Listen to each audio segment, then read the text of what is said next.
all swipes and moving at or something. Yeah, must be. Yeah. That's funny.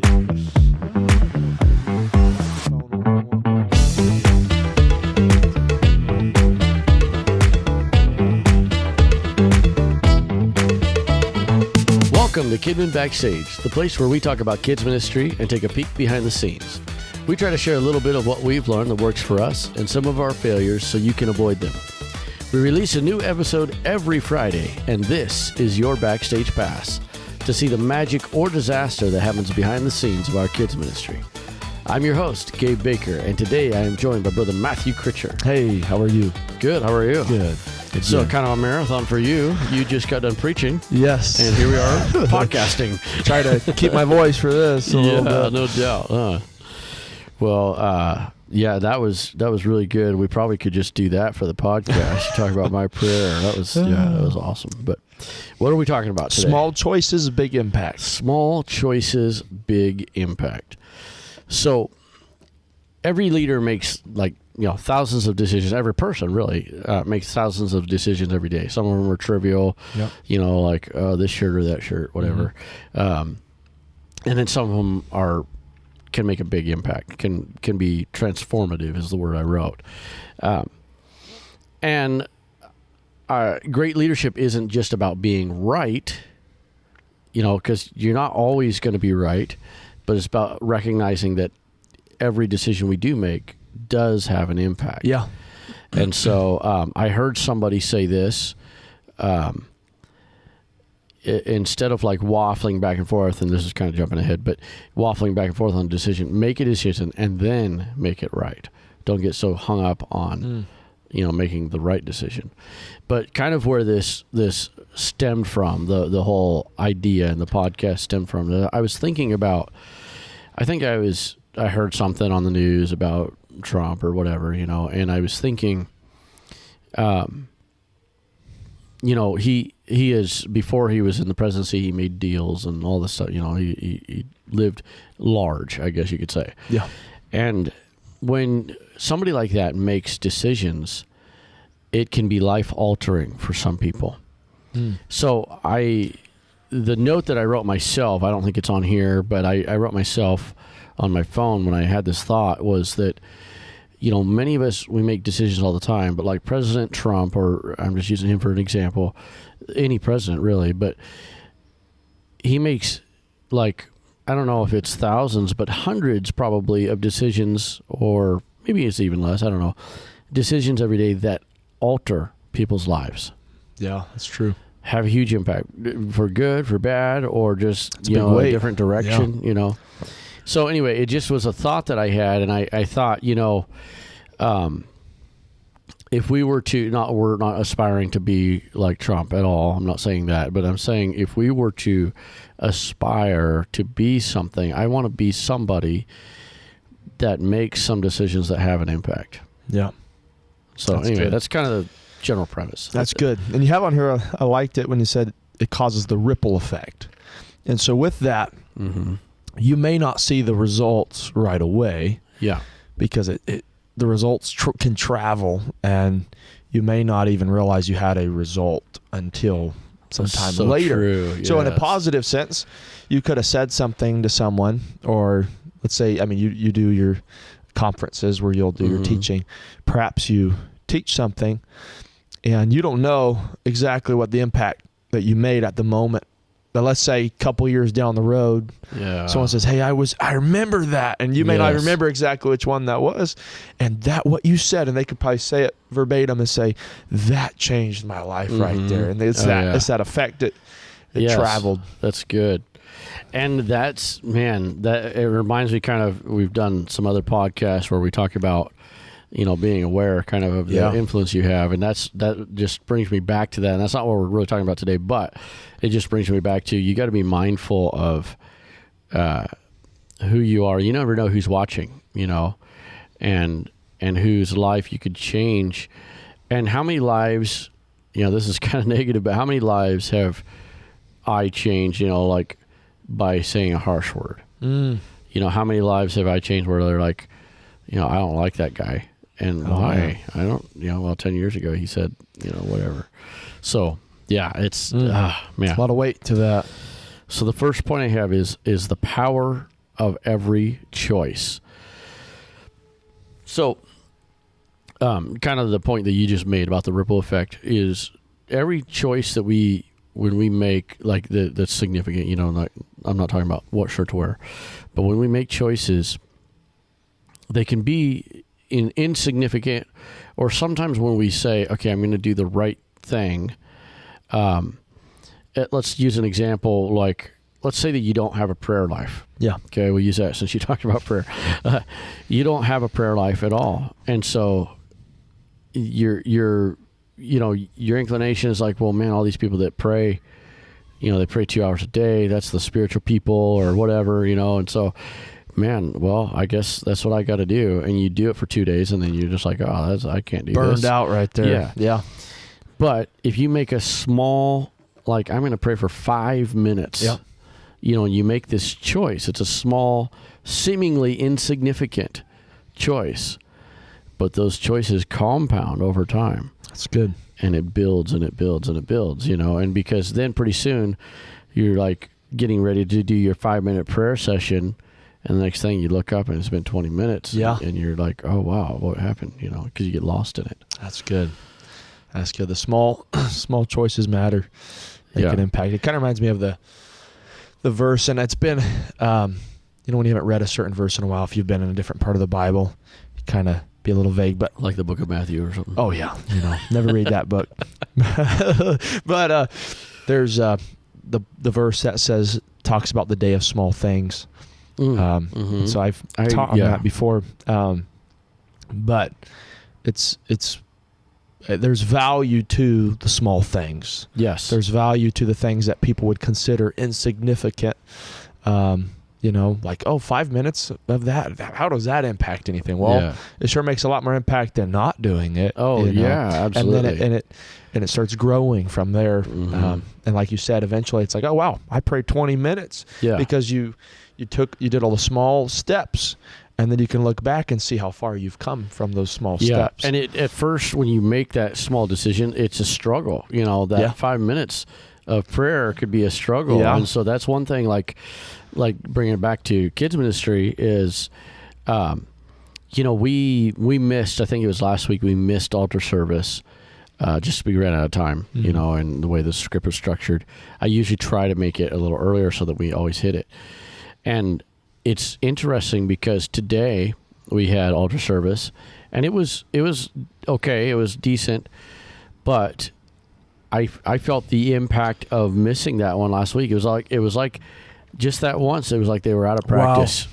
Wow. And it took some priming, and then it did get pretty good after, you know, towards the end of it, but it took a lot more priming, you know, than it usually does.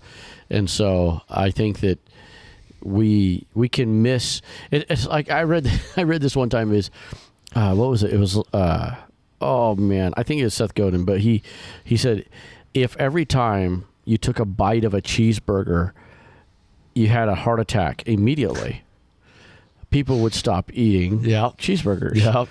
And nothing against cheeseburger. I love cheeseburgers. Me too. But I want one right now. But the thing is like, if we could see the significance of a choice, you know, like that, like if you eat cheeseburgers and that's all you eat all the time, all your life, well, you're going to be more prone to a heart attack, right? Yep. And so, and it's not the worst food you can eat, whatever, but it's just, that's the example, or maybe an example could be like, if you took one drag on a cigarette and you immediately started coughing and hacking, got lung cancer, well, people would probably stop, even though everybody knows that it is a cause of lung cancer. Yeah, that's where you hear and we did a funny skit on it, but it's just a little bit. It's just it's just a small thing, you know. Oh, that's so good. People, we can tend to, if we're not careful, use it towards negative things. It's just a small, you know, just a little bit. But if we flip it on its head and be like, you know, I know this might be a small bit of something good, Yes. but I know it's going to make an impact, you know? And so I like how you put that though. That's good. Yeah. It adds up. And well, now we gotta reveal that skit, because that's really good. That's good for kids ministry that's too. been a couple of years right there. Yeah. So, man. so it's from, I believe they wrote it, but where we got it was from Skit Guys, and they're awesome. But it's a skit, and the character Tommy is asking his dad, or maybe he's Stevie in that. Yes. I think he's Stevie. Yep. Yeah, he's doing the Stevie voice. But he's asking his dad if he can go see, I think it's a movie. It's a movie. Yeah. and he's like talking about, it's got some violence, but it's just a little bit. Yeah. And it's got this, it's just a little bit. He's going through the list, but it's just a little bit. And of course his dad is like, okay, fine. And he's like, hey, you never let me do it. And what? Wait, what? You said fine. Yeah. What? And he's like, but before you go, I want you to try these brownies. And so he's got a plate of brownies, and then he's like, I did something a little bit different, but I want you to try them. And so he's like, oh, don't mess with perfection. Yeah. And so he tries the brownies, and of course he's like, still tastes good. You're like, and he does all the guesses, makes it funny, you know, margarine, paprika, yeah. And then he's like, no, well, what is it? He's like, dog poop. But it's big dog or the little dog? Yeah, the big dog or the little dog. But he's like, but it's just a little bit. It's just a little bit. And then he finally gets it, like, oh, yeah, just a little bit. My favorite was the at the end. He's like, that better be lemonade in the refrigerator. Yeah, that's a great skit though. Boy, you learned the lesson on that one for sure. Yeah, it's just a little bit in there. Yeah. It's like, have you seen the? We're going off the rails here, but have you seen the picture? You could Google this and it comes up, but it's a cake. There's several versions, but a cake, and there's frosting, and you know how you can write with the frosting? Uh-huh. It says, "Find the toenail." Oh no. Beautiful cake. It's all frosted, frilly, and everything, and then it says, "Find the toenail." Well, if you don't want anyone touching the cake, that's a great thing to write on there. That's great. Just a little bit. Just a little bit. Just a little bit. Little things make impact. Yeah, make big impact. Little tiny things can make a big impact. That's good. So yeah. Anyway, it's and the biggest thing is we talk about all the time the compound effect, and that's what it is. It's cumulative. It's the cumulative impact that it can have. You know, when you make these small insignificant changes or decisions, and then directional shifts. So each choice is kind of like steering a ship. Not a sheep, a ship. Tiny turns may not feel drastic in the moment, but they can determine where we will eventually land. So you think about like the course corrections that an airplane makes constantly. You know, that's like, I can't remember the statistic. I think I quoted this before, and I couldn't remember it then either. I need to look it up and memorize it. But I don't remember the statistic, but when they say when an airplane is flying, it's like off course. Like a majority is it's off course the majority of the time. Oh, okay. But it's constantly being adjusted back to course. Oh, interesting. I think it's an airplane. Oh wow, it's an airplane or a ship or something. But yeah, where it's but yeah, the slightest off course, just a few degrees, not adjusted, you'll end up like way off. You know, way somewhere else. So interesting. Yeah, so we can make. And I think that's important with like missional things, you know, like say in kids ministry, not forgetting what your mission is. And I'm not just talking about like, you know, some fancy mission statement on the wall, but just remembering like, okay, so for example, we do a lot of acting in our Sunday school. We're acting heavy. We do a lot of, all of our Bible stories are full on acted out, full costumes, several characters and everything. And then we're heavy into themes, and so right now we're in our gladiator theme, and we do you know, full costumes, armor, and helmets, and everything. It's really cool. We got a big Coliseum over here, and so it's really fun. It's really neat. So if we're not careful, we could lose sight of the mission. Mm. And we want to, I'm always talking about like making our acting better, and like if we could be like the Sight and Sound Theater or whatever at that level of acting and just be awesome every single Sunday.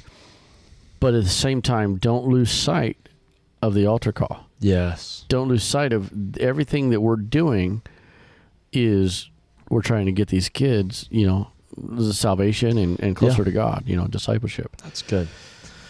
So the small, if we could make small changes, directional shifts that seem not to matter. Again, that insignificance, that off course a little bit, and we could be like, well, it's not a real big deal. Like if we, I'll give you an example. We talk about magic and disaster, right? We haven't talked about that in a while.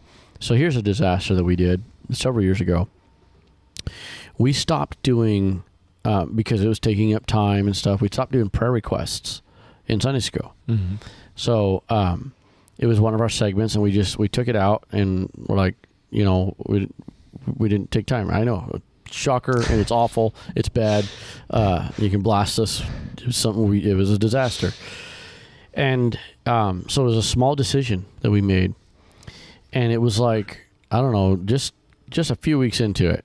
We course corrected pretty quick, because just a few weeks into it, a kid that came on the bus called us out on it. He was like, raised his hands like, we don't do prayer requests anymore. Oh, man. I want to pray for my grandma. Oh, talk about heart-wrenching. Wow. Yeah. Wow. It was like, it was a course correction. Like, wow. Man. It took a kid to do it. And so that was a disaster, and we learned real quick, like, wait a minute, And there might be sometimes you might take snack out and some kid complains about it. It's, and you're just like, oh man, that, hurts or whatever. But that is a big deal. I mean, that's, and so for us, I mean, not every Sunday school might do prayer requests, but there's a segment, so we do it. It's, got a time limit on it. It's like 3 minutes or something, but it's a segment that we put back in. Wow. So so you can make small decisions that, they can make a big effect that you were not anticipating. Yes, exactly. Sure. We got kids in the background. I think they're in the stairwell there. They can't read my sign. It says, shh, be quiet. And then the final thing, I know we're over our time on that, but the other thing I just wanted to mention too, because I think it goes hand in hand with all of this that we're talking about, is intentional living. And so with decisions, I think that's one of the biggest things about, like, again, we make decisions that don't matter all the time, every day, but and unconscious decisions even. But if we're not careful, we can make decisions that have an impact, and if there's no intention behind them, then it's going to become an issue, I guess. And so the way that we can affect change, positive change, is by being very intentional in our decisions, making intentional. That's good. Intentional. I mean, this gets to a whole nother subject. I think we've done podcasts, but time on growth. Growth isn't accidental. It's intentional. Yes. So if you're going to grow your Sunday school, it's intentional. Yeah. And there's going to be it's going to be made up of a lot of components of small things for it to grow, but you're intentional about it. And yeah. And having the presence of mind, like, okay, so here's an example today. This is the magic side, okay? So magic and disaster. Today, Brennan was doing altar call. He taught the lesson, and he did altar call. And he had him come up, and we've done, variations of this before, but he had him come up to the front. He said, hey, we're not going to kneel today. I want everybody to stand. And he said, I feel like sometimes when some of you kneel, you go to sleep. And you're kneeling down bare in your face so you can just take a little quick nap. I mean, he didn't say quite like that, but that's basically what he said. He said some people go to sleep and have fallen asleep. He said, so we're not going to do that today. We're going to worship God. That's good. And so, like I said, it did take a little while to get altar call going.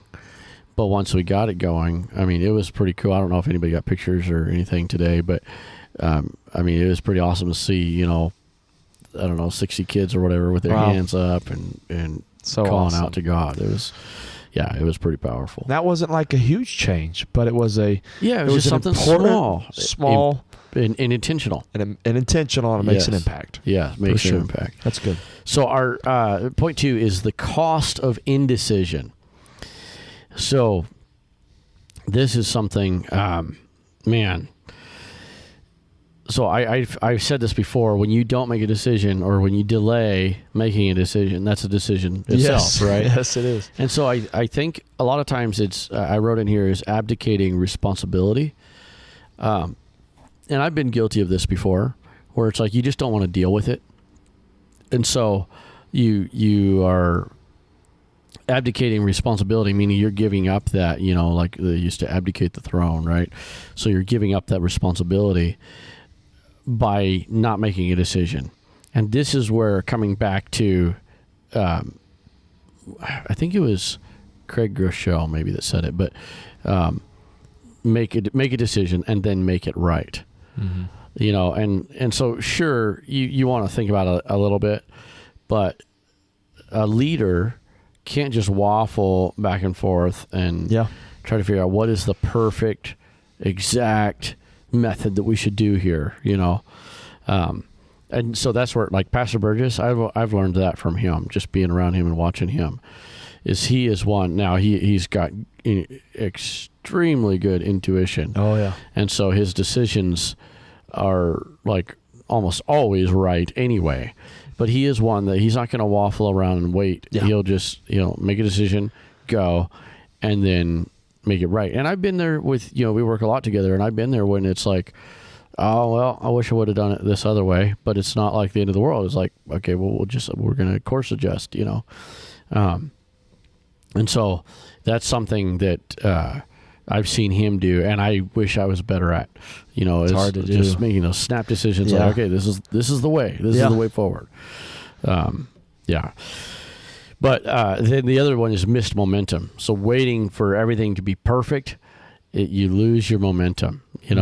So you think about, like, if I think of like some of the youth games we do, like stop go basketball or something, where everything's just going hard and everything, and then you get that one person that can't decide who they should pass it to or whatever, and you're just going, and then it's like, and then they're surrounded by 5 people, right? They can't throw it. They can't. Yeah. So it's like the perfect person to pass it to, it's too late now. Well, some things, some decisions are, the time is of the essence. Yes. It. And if you don't make a decision within that time, I mean, that could affect a lot of things. And so I think it comes down to, and I need to be better at it for sure as well, but thinking long-term, looking at your goal, and being mindful of that. I guess we were talking about intentionality, but being mindful of that, pretty consistently, to when a decision comes to be made, you've been thinking a lot about the outcome. You've been thinking a lot about the goal you're headed to. Sitting on a shelf, dusty somewhere. No, but you're thinking about the goal, and you've been taking steps towards it. And so when the decision comes, you feel like you have a pretty good idea of what decision to make to still get to that goal, because you're focused on where you're headed and what you're trying to accomplish. That's good. Yeah. So I think that could help sometimes when it comes to the spur of the moment. Yeah. Well, that's really good, because if you're really good at something, so this is kind of funny, but we're doing our parking lot project here, and so I work in an office. Well, I work from home, but I work in an office. It's still construction kind of related somewhat, but I work for the government and I do project management. But for years, I did construction work. Yeah. All kinds, residential, commercial, all kinds of construction work. And I was a concrete finisher, and this is not arrogant, but I'm just saying, in fact, I'm a good one. Mm-hmm. So we had a situation where we ended up firing a contractor, and we took it over. And so I've been coming out and helping pour concrete and finish concrete. And pastor was standing there, and somebody was talking to him about it or whatever, and saw me, and my dad was out there, and he's like, there's no better finishers than Brother Gabe and his dad. Wow. So that was kind of cool. But one of the things I thought about, though, is it had been years. Yeah. Several years. There's a friend that I had once in a while helped, pour some, he is a contractor. But even with him, it had been several years since I had done it. Yeah. And I came out, and it was just like, the first day I came out and the concrete contractor was there, and within 5 minutes I understood that they didn't know what they were doing. And so my dad and I just kind of took it over and made it happen, right? And so, and I thought about what you were just saying when you're talking about your mission on the forefront, and then when you have a decision come before you. When you're really good at something, like with that concrete example, we have a plan usually. Like, okay, we're going to back the truck up here. We're going to pour this. You're going to run the chute. And so-and-so's going to rot, all these things. And then, like, we're going to step back and do this. But often things go sideways. Yes. Something happens, a form blows out or whatever. But because of the experience and because we know it's so good, not that there's not emergencies and sometimes, like, where it's like, oh, no, but we know it's so good. We respond, we react, and we're not like, oh, no, what are we going to do with our hands waving in the air? Yeah. Yeah. We make a decision quickly and make it work. So I said all of that long explanation to brag on myself about concrete finishing unintentionally.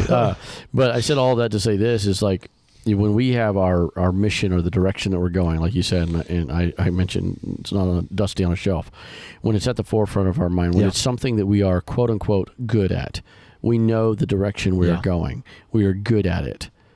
Then when a decision comes to be made, it's much easier to off the cuff, because it's like, well, I finished concrete 100 times. Yeah. This concrete's a little bit different, but I know what to do. I need this kind of trowel instead, or I need to hold my trowel like this. Yeah. Or it's setting up quicker than we expected. I need to do this. Mm-hmm. And the same thing, it's like, oh, well, this life throws this at me, but I'm good at this direction that I'm going in. Yeah. So I don't know if it's the best analogy, but I think that it's good. I think that when we know something, we're aware of it, and like you said, we're thinking about it constantly. It's not something that we're like think about on Sunday morning. Yeah. And then we put it on the shelf for the rest of the week. It's like, we're bringing out our Sunday school Bible. Yeah. Yeah. And we have our Sunday school Bible, and then it goes on the shelf. And so it's that's good. That's good. The other thing too is when you don't, and this is talking about kind of leadership, but when you don't make decisions quickly, then it erodes trust. Mm-hmm. And what happens is people stop coming to you for the decisions. They're like, well, he's not going to decide anyway. Let's just make the decision. Well, imagine you're on a safari adventure and you've got a tour guide, and you're just going and you're looking at all these wild animals, the buffalo and the lions, and then something goes wrong and one of these lions turn and start chasing your vehicle. You're hoping that leader makes a quick decision. Yes. And imagine he's just like, I don't know what to do. I don't know which way to go. I don't know. Yeah. You're not going to trust that leader very much. And so, I just an example came to my mind. But well, it's funny because actually today, backstage, I don't even remember how it came up, but I said something. It was the parking lot project. Somebody was looking out the window and mentioned something. And they were saying the company that they work for currently, and this, they're a leader in their company. They're like a foreman or something. And so he was saying that their ownership and management, like top management, is really bad about making quick decisions. He said they'll let something go till it's just like a catastrophe, and then finally make a decision about it, Well, your decisions start changing as the time goes on. Yeah, exactly. Oh, yeah. True. Before you had some time to maybe make this decision, but now that you wasted that time, you don't have that decision anymore. Yeah, now you're faced with some different do something desperate, and it's not as good, and the impact is it's truncated. Yeah. And I think that's an example of where you have people, the term we use in construction a lot is you have people in the quote unquote field, and they're like, you know what, forget it. We're going to make this decision ourselves. And if the problem with that, and let's bring it back to kids ministry, and a lot of this I think applies to team leadership. Yeah. But let's bring it back to kids even.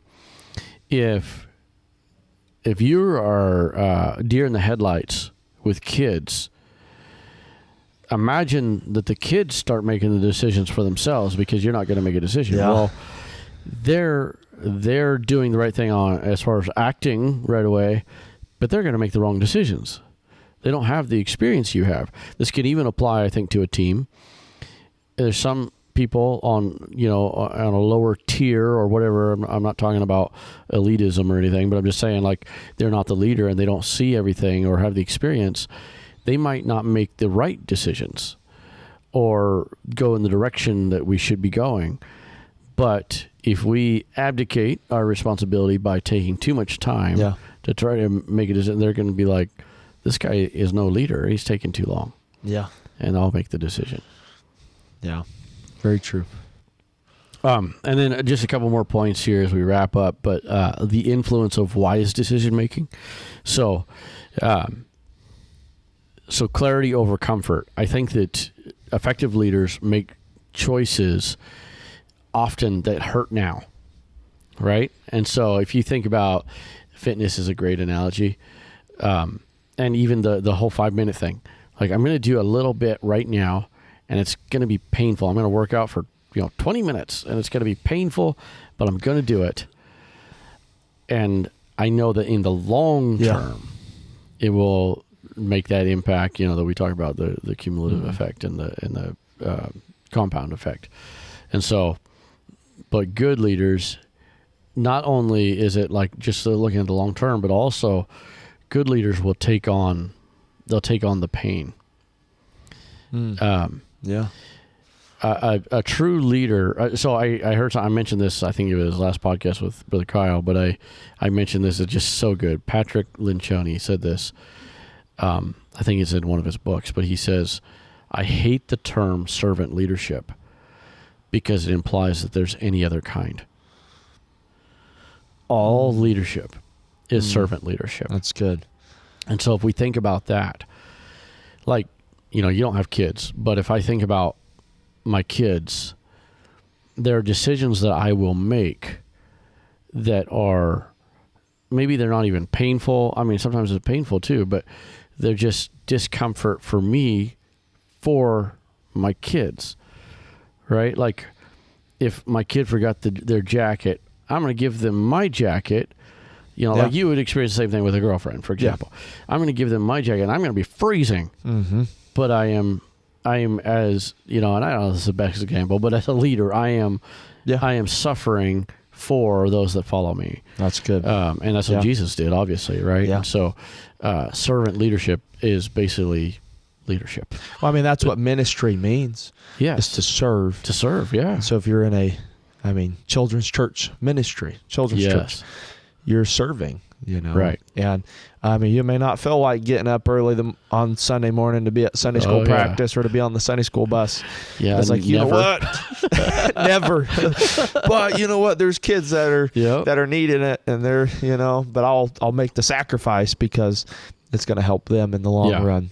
Yeah. And that's just a little example of it. Oh, no, that's good. I absolutely think that applies because we, if we make decisions, if we're making decisions for our own comfort or our own gain, well, we're not a leader. No. I mean, we're not qualified to be a leader.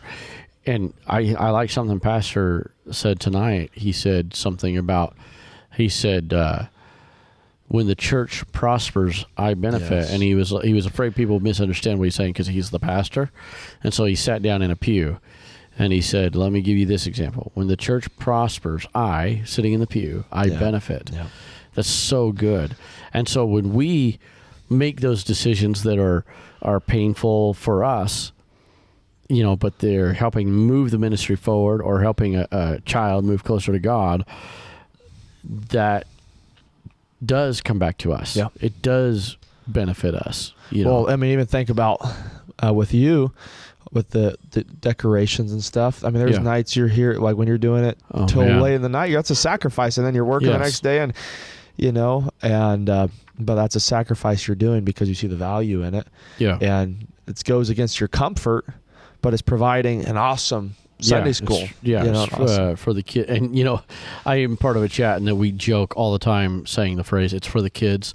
And it's like, it's usually in reference to an excuse to do something fun, But there's also the true side of that. It's for the kids, is you're putting those kids in the kids ministry before your comfort. And I thought we got to wrap up. We're over time, but I thought about this is I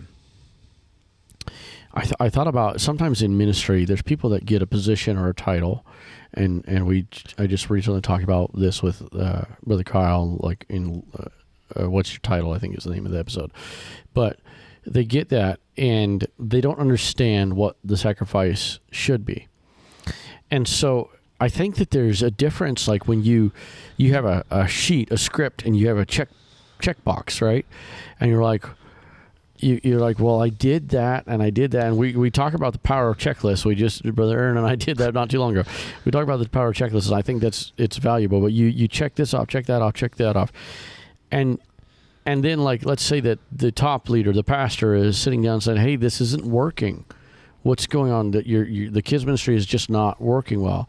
And then you point at the checklist and say, "Well, I did that, and I did that, and I did that." But you have to be fully invested. And this is probably another podcast, but you have to be fully invested and when you're fully into it, you almost don't need the checklist. You want the checklist as a backup, but you're going to do everything. Like if vacuuming the stage is not on the checklist, but you see it needs done, you're going to do it anyway because you're fully invested. Yeah. And so anyway, that just kind of, I guess, goes back to the painful decisions, Yeah. And we make those painful decisions when we are moving in the direction that we're supposed to be, Yeah. All right, well, let's recap. We're out of time. We're over time. So the power of every choice, there's a cumulative impact and directional shifts and intentional living, intentional decisions. And then the cost of indecision, abdicated responsibility, missed momentum, and the erosion of trust. And then the influence of wise decision-making. We didn't talk a lot about it, but clarity over comfort. And then people-centered impact is the note I wrote. We did talk about that a little bit, but just where, you're putting the kids first. It is for the kids. And then learning through reflection. Also, when you make decisions, I mentioned that saying or that quote, make a decision, then make it right. If we can have reflection when we make decision, like where we know, well, last time, let me think here. Last time I kind of messed up a little bit, so let's adjust. Yeah. If I could throw one last thing before we wrap up. I know we're running out of time, but indecision, I just thought of, imagine you're driving up a hill. That's not a good time to take your foot off the gas. No. If you're going up a steep hill. Same thing as when you're going up and things are happening, things are growing, your Sunday school is moving up. Yes. That's not a good time for indecision to take your foot off the gas and I don't know. Because things are going to start rolling backwards if you do. So just a little thank you in mind there. Yeah. Well, and if you make those small decisions, and I really liked what you said about you're thinking about the direction that you're going every day. It's at the forefront of your mind. Tonight you preached about a lot of things, but one of the things you said is, you were talking about Daniel, but you said when we go into our workplace or we go to school, when we go wherever, we don't leave that back at home. That's with us. That's who we are when we go out into the world. And so this should be who we are. I'm a kids ministry leader, or I'm just a Christian, Mm-hmm. And so I take that with me, and I'm making these small decisions. So then when something arises, I was talking to my son today about the famous quote, when opportunity comes, it's too late to prepare. And so, but if you're preparing all the time, you're preparing by making these little decisions. Yeah. Then when opportunity comes or when disaster comes, you're prepared. You're ready. Yeah, that's good. All right, well, let's end on that note. Sounds good. I think that's a wrap.